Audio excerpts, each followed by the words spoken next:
What would you do if you found out your spouse was sneaking away for motel hookups while you stayed home raising the kids? Some people scream, some people cry, and some burn the cheater's life to the ground. Today's story is about a man who didn't just catch his wife cheating, he destroyed her lover's entire life, piece by piece. And trust me, it's one of the most satisfying takedowns you'll ever hear. If you've ever dreamed of serving justice to someone who betrayed you, hit that like button, subscribe, and get ready, because this revenge story delivers karmic justice in the most brutal way imaginable. Back in the early 2000s, life seemed pretty ordinary for our storyteller.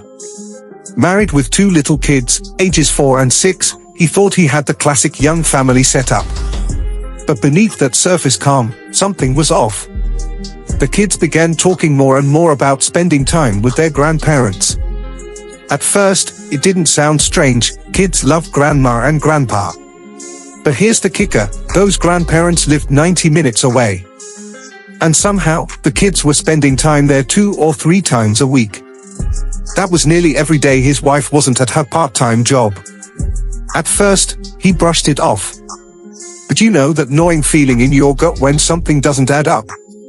That tightness in your chest, the cold prickle across your skin every time you think, no, it can't be. Can it? That feeling became impossible to ignore. So, he asked his wife about it. She brushed him off, quick denial, a flimsy smile plastered across her face. But the thing is, she'd never been a good liar. And he knew her too well. He started small.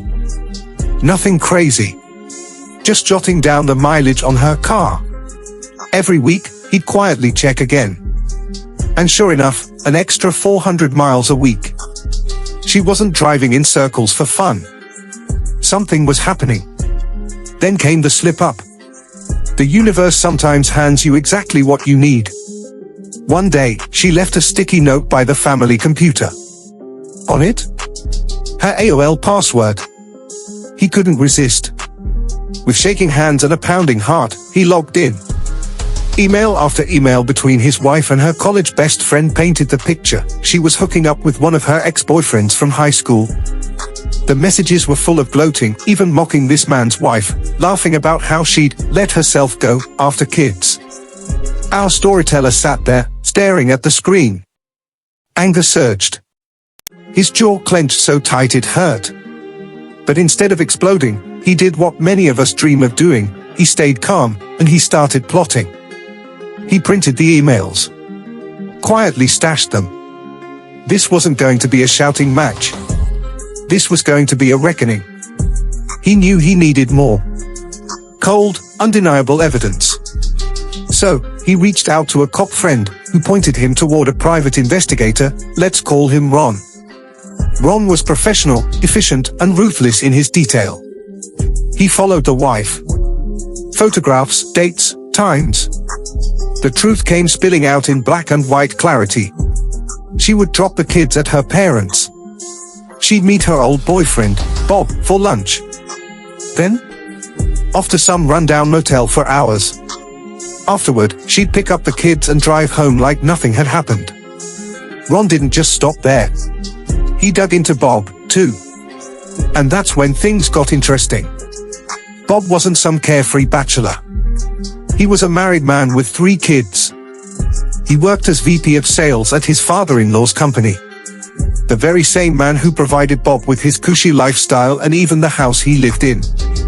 Now the storyteller had everything he needed. He wasn't going to be like his parents, who'd cheated on each other and destroyed their kids' childhoods. No, this was going to be clean, decisive, and final. He hired a divorce lawyer. Papers were drawn up.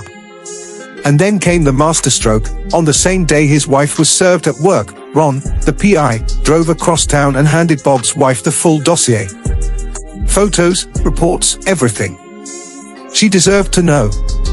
What she did with that knowledge was up to her. Our storyteller's divorce moved forward smoothly.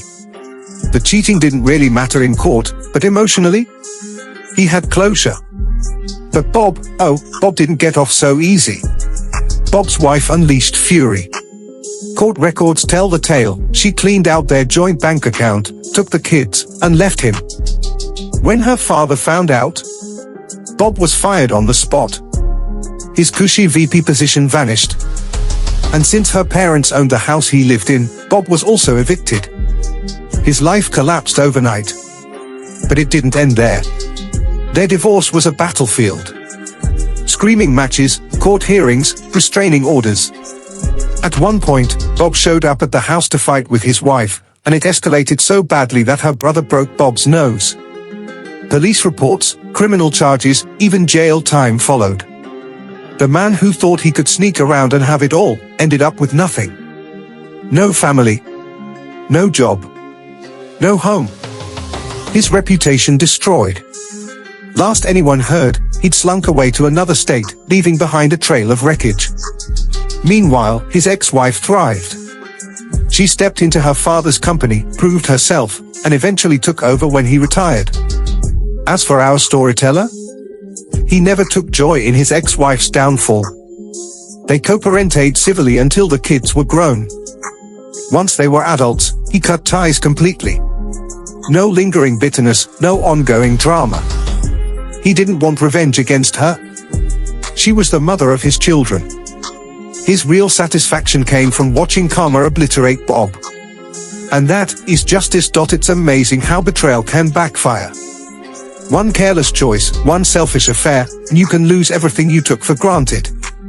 In the end, it wasn't rage or violence that brought justice, it was patience, planning, and truth. If this story gave you chills, smash that like button and drop a comment. What's the most satisfying revenge you've ever witnessed?